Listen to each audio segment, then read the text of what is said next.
राज्याच्या राजकीय वर्तुळापासून आंतरराष्ट्रीय घडामोडींपर्यंत ज्या ज्या घटना आज घडतात आहे, ज्या ज्या गोष्टी आज ट्रेंडिंगमध्ये आहेत, या सर्व घटना आणि या सर्व बातम्या आज आपण पाहणार आहोत. सुरुवात करूयात महाराष्ट्रापासून. महाराष्ट्राच्या राजकीय वर्तुळात आणि गुन्हेगारीच्या वर्तुळात काय घडतंय ह्या अपडेट्स आपल्याला देते कृपादान. तर अनुराधा, एक आपण राजकारणाची बातमी आपण पाहतो आहोत. तर आपल्या यापूर्वी अनेक शिवसेना पक्षफुटीनंतर अनेक विभाग असे शिंदेगड आणि उद्धव ठाकरे गट हे दोन गट विभागले गेले आहेत. त्यामध्ये अनेक नेते मंडळी ही ठाकरे गटाला सोडून शिंदे गटामध्ये प्रवेश करताना आपल्याला पाहायला मिळत होती.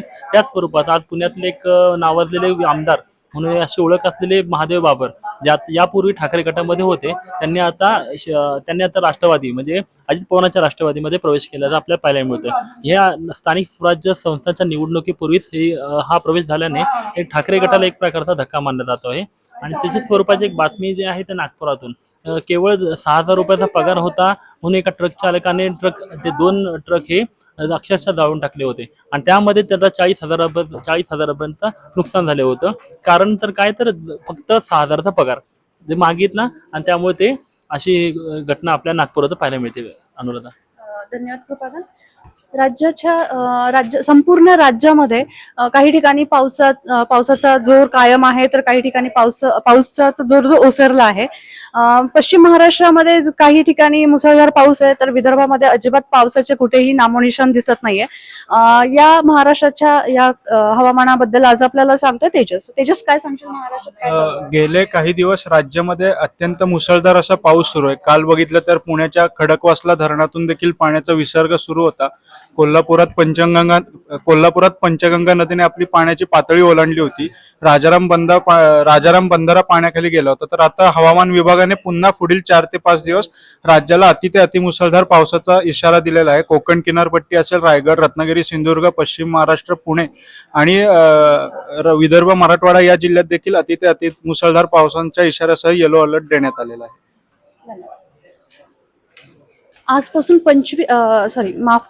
आजपासून 50 वर्षांपूर्वी इंदिरा गांधींनी आणीबाणीची घोषणा केली होती. या आणीबाणीच्या घोषणेनंतर काय झालं होतं आणि ही केव्हा झाली, या घडामोडीबाबत आपल्याला माहिती देते प्रीती. आज आणीबाणीची जी घोषणा तत्कालीन ज्या पंतप्रधान आहेत देशाच्या इंदिरा गांधी यांनी केली होती. इंदिरा गांधींच्या एकूणच राजकीय प्रवासामध्ये ही आणीबाणीची घोषणा महत्वपूर्ण ठरली.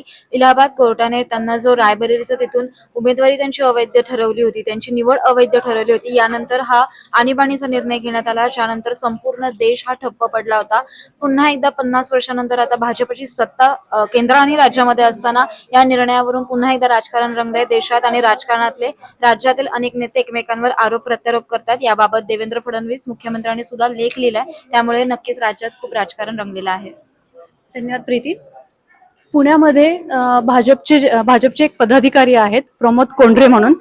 प्रमोद कोंढरेंवर एका महिला पोलीस निरीक्षकाने विनयभंगाचा जो आरोप केलाय, या आरोपाअंतर्गत त्यांच्यावर एक गुन्हा दाखल झालेला आहे. आणि हा गुन्हा दाखल झाल्यानंतर प्रमोद कोंढरेला पुणे पोलिसांनी अटक केली आहे आणि त्यानंतर भाजपने सुद्धा त्यांची पक्षातून हकालपट्टी केली आहे. या घटनेनंतर आपण वळत आहोत क्रीडा क्षेत्रामध्ये.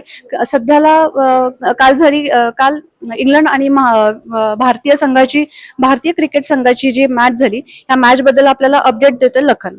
काय सांगशील?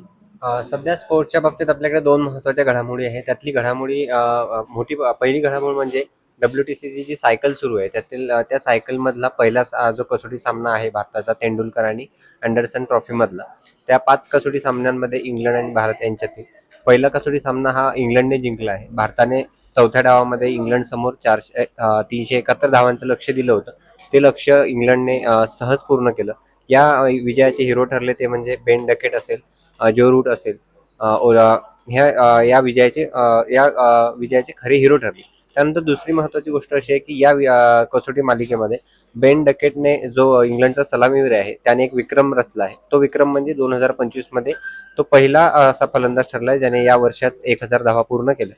तसेच WTC मध्ये इंग्लंडकडून 4थ्या डावात शतक करणारा तो पहिला इंग्लंडचा सलामीवीर ठरलाय. असे हे 2 महत्वाचे घडामोडी आहेत. धन्यवाद. आंतरराष्ट्रीय घडामोडींबाबत आता जाणून घेणार आहोत. गेल्या 10 ते 12 दिवसांपासून इराण आणि इस्रायलचं जे युद्ध सुरू होतं, या युद्धामध्ये बऱ्याचशा घडामोडी घडल्यात गेल्या 10 ते 12 दिवसांमध्ये. आणि हे युद्ध सुरू असतानाच अमेरिकेनं सुद्धा इस्रायलची बाजू घेत इराणच्या काही अणुस्थळांवर हल्ले केले होते. या अणुस्थळांवर हल्ले केल्यानंतर आणि ह्या घडामोडींदरम्यान नेमकं काय घडलं ते आपल्याला सांगते हर्षदा.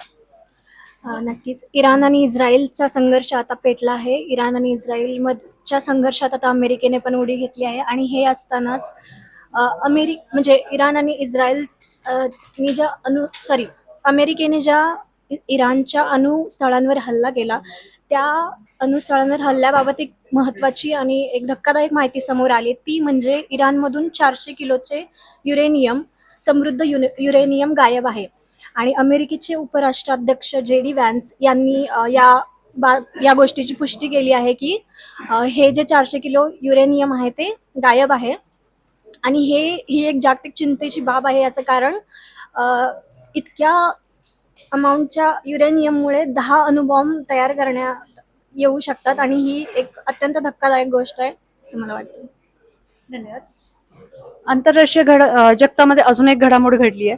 भारताचे जे शास्त्रज्ञ आहेत सुधांशु शुक्ला यांनी आज पुन्हा आंतरराष्ट्रीय अंतराळात झेप घेतली आहे. याबद्दल आपल्याला अपडेट सांगते स्वराली काय सांगशील? आज आपल्या भारतासाठी एक खूप आनंदाचा क्षण आहे. भारतीय अंतराळवीर शुभांशु शुक्ला यांनी त्यांच्या टीमसह अमेरिकेच्या SpaceX मोहिमेअंतर्गत एक्सिओम 4 या मोहिमेअंतर्गत अंतराळात उड्डाण घेतले आहे आणि हा क्षण त्यांच्या कुटुंबियांसाठी सुद्धा अत्यंत अभिमानास्पद आहे. तसेच दुसरी सर्वात मोठी अपडेट म्हणजे गेले 12 दिवस जे युद्ध सुरू होतं या युद्धादरम्यान इराणने इस्रायल विरोधी मोठी कारवाई केली आहे. इस्रायलची जी मोसाद गुप्तचर संस्था जी आहे या संस्थेचे जे गुप्तहेर आहेत त्यातल्या 3 जणांना फाशीची शिक्षा दिली आहे आणि अनेक संशयितांना अटक केलेली आहे. धन्यवाद स्वराली. राज्यातला अजून एक महत्वाचा विषय जो गाजतोय माळेगाव सहकारी साखर कारखान्याच्या निवडणुकीचा.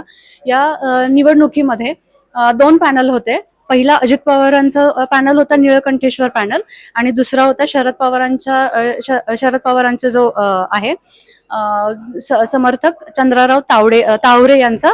तर त्यापैकी आतापर्यंतच्या ज्या अपडेटमध्ये आली आहे अजित पवारांचा पॅनलचे काही विजय झालेले आहेत. काही विजयी लोकांची मी नावं तुम्हाला सांगते.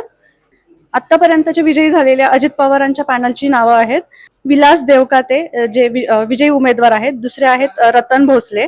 तिसरे आहेत नितीन शेंडे.